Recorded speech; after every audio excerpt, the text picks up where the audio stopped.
Hey, Rick Betancourt here.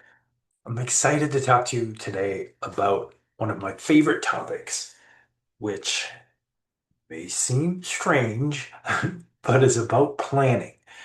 And I love planning and want to share why I think it's important for you as a writer, as someone who wants to bring their creativeness to the world, their creativity to the world, why planning is so important. And being in why it's so important to productivity. Productivity as a writer, whether it's your creative side or the business side of writing, planning, especially for those of us who have a lot going on, is very critical. So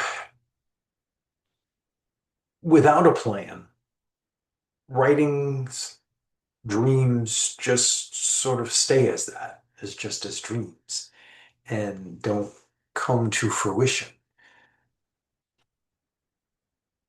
I'm not talking about rigid schedules where you have to get up at 5 a.m. every morning, although I do, but that's not it's not the crux here. What's important is honoring what works for you and planning your life and your work around that.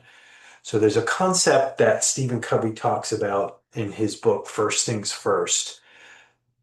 It's called the big rocks and focusing on the big rocks. And if you think of a jar of a, filling a jar, if you fill it with sand, little pebbles, and water first, there's no room to put the rocks in. But if you fill the jar first with the big rocks and then fill in sand, pebbles, water, you'll be able to get a lot more done.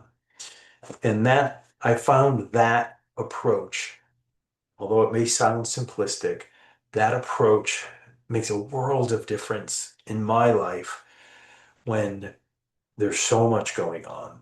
There's so many things to do, be it from work, from personal life to writing life to just the various aspects of writing is focusing on those big things. And it's easy to get caught up in the the crises and the seemingly not so critical or the critical things and maybe the emails or getting caught up in things that really at the big scheme of things aren't going to matter. And yes, you need to get those things done, but if you don't plan for focusing on those big rocks of your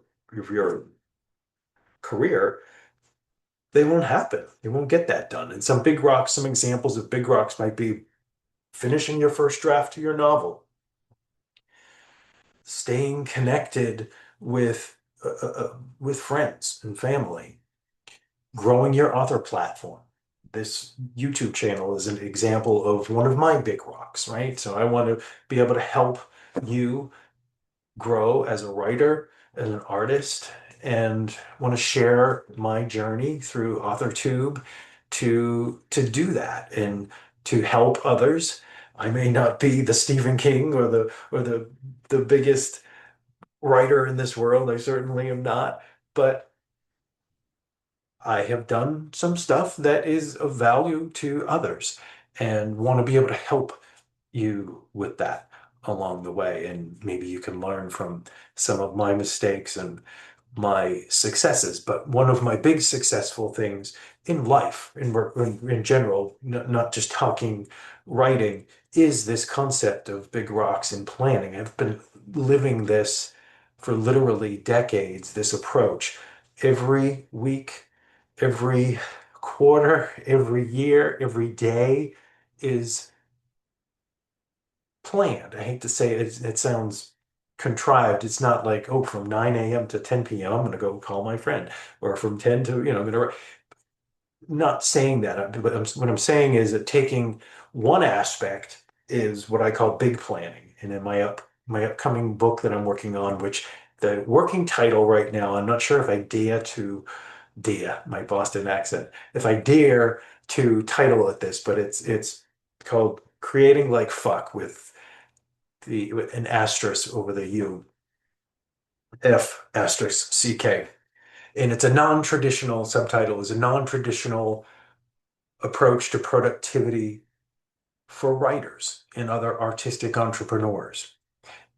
Because my approach is taking this, what I call big ass planning, is starting with what matters most to you and writing that down, getting it on paper. I have a planner that I use that focuses on what my values are, what roles I play in my life. Our roles change throughout our life. We may be a a manager for a group of people as part of our life. We may be a wife to somebody in another part of our life. We may be a husband, a father. We have community. So we have lots of roles in our life. And one of our roles is most important role is our self, is the role of self and how that is the most important role to focus on. There's a reason why when you're flying that when they talk about if the oxygen masks fall down to put the mask on yourself first, then help children or others around you because you're no good if you're not focusing on yourself. If you don't take care of yourself, you can't take care of others. So one of the most important things, and this is a big rock, and what Stephen Covey calls quadrant two, is focusing on those things that are important but not so urgent. And we'll talk a little bit more about that, and I elaborate more on this in my upcoming book. But point being, focusing on self is critical. You know, health. There's various aspects of that. There's your health, the physical aspects. Make sure you're taking care of yourself. There's the mental, the emotional. There's the spiritual side of it. And some of us are deeply spiritual. Some of us follow a specific religion. Some of us don't.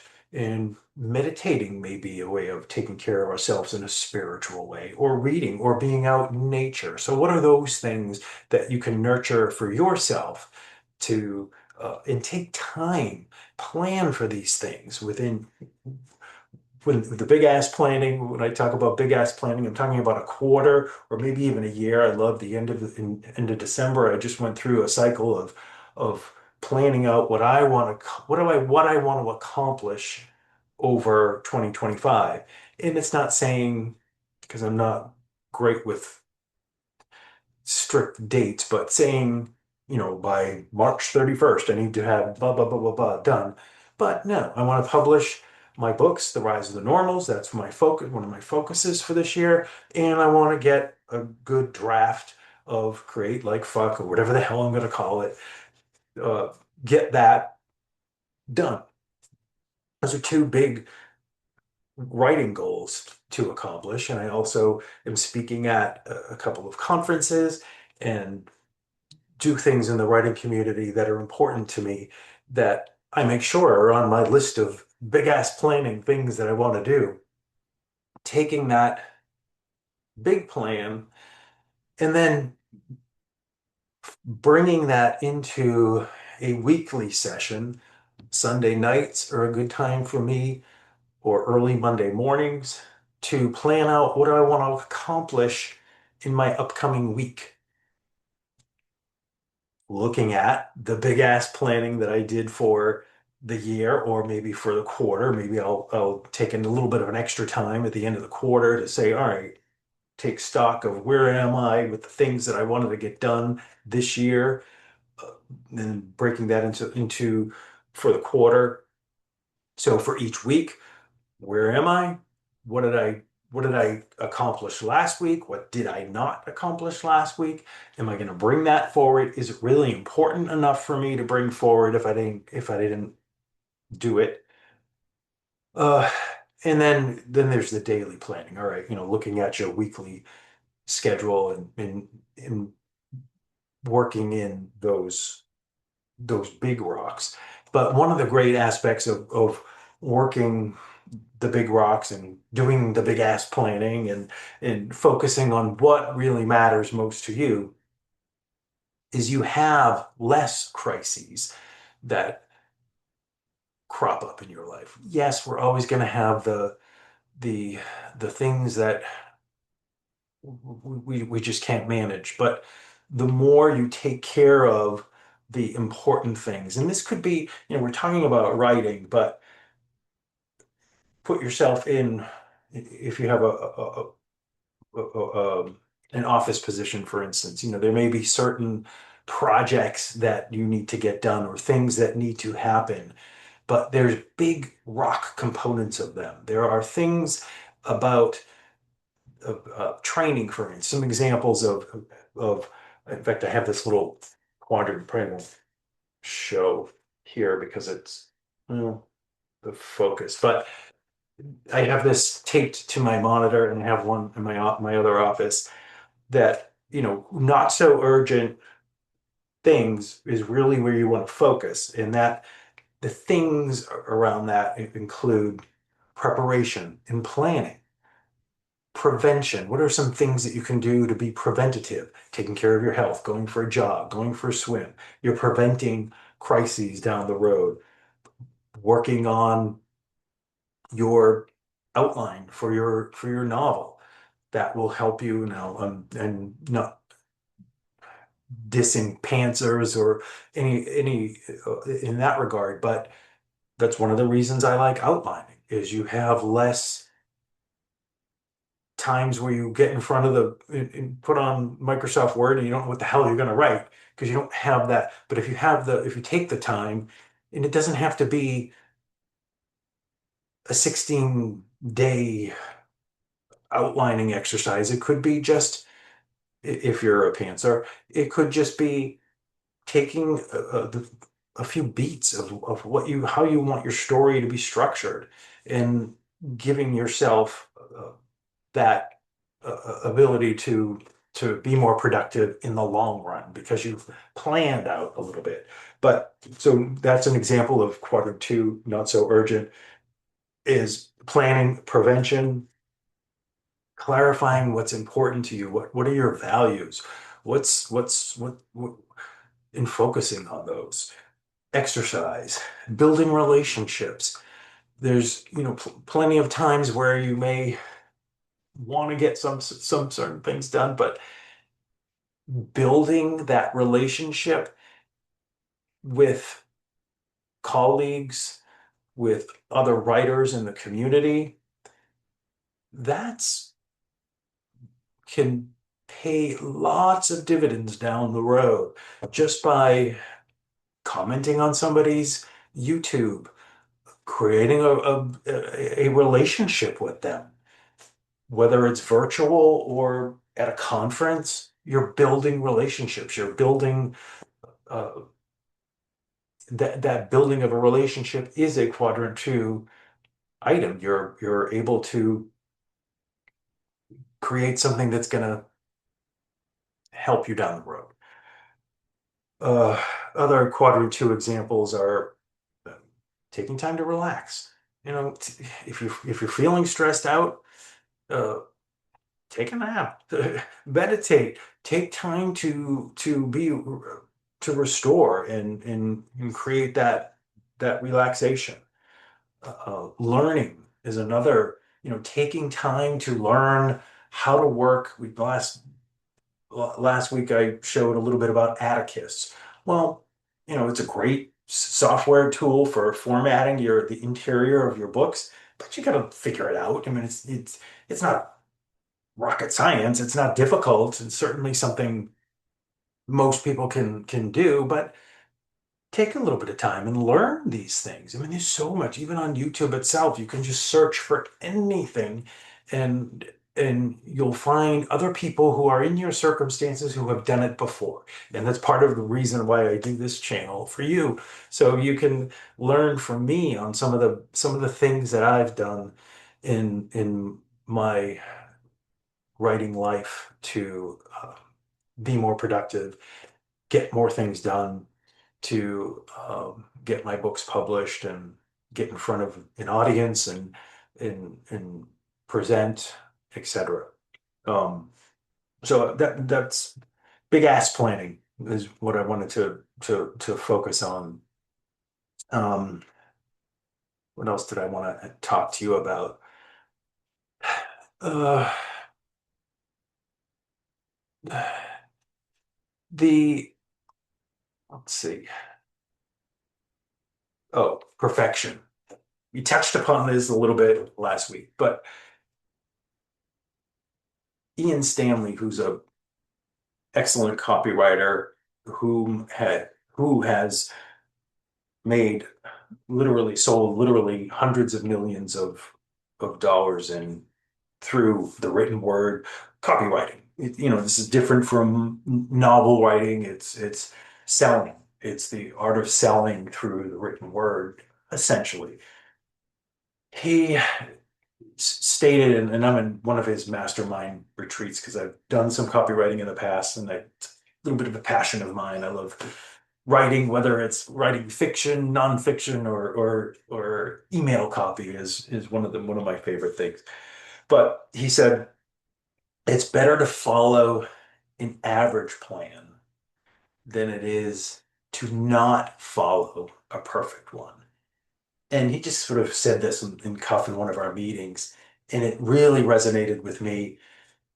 It's better to follow an average plan than it is not to follow a perfect one. And myself included, and I still do it, I'm trying to, like, even this YouTube 5 minutes ago before, I'm like, all right, well, should I script this out? Should I go with the PowerPoint? Should I not? Should I have a lighting? Should I do? And I could talk myself out of not being ready, not being prepared. But you know what? This isn't perfect. The lighting's probably shit. The, I probably could have had a better scripted session, but I like it to be less formal. I didn't want to have a formal chat with you. I wanted to be honest and open. And so I kind of went with just some loose notes. Is it perfect? No. Is it average? We'll see if it's even average, right? Maybe it's below average, but I'll let you be I'll let you decide that. Um, so really, that's what I wanted to share with you today.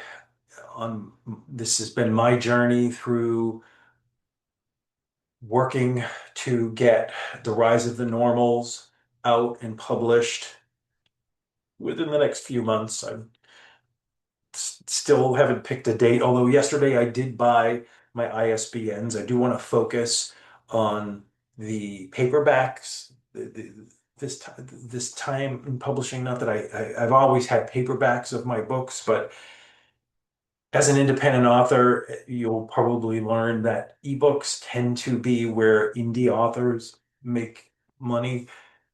But to me, having my book in a bookstore isn't like, some people that's their, if I got to see my book on the bookshelf in the bookstore, I got to go and do a book. It's never been my thing, right? For me, it's just about getting the story out to people and talking about the story and having it resonate with people, whether that's through an ebook or whether that's through paperback, or I have yet to do it, or an audiobook. That's something I want to work on too. But anyway, I'm digressing, and this is probably longer than I had anticipated. But if you like this, please, it would mean a lot to me. Please like it. Please comment and subscribe so I can continue doing more of this for you. And thank you for being you.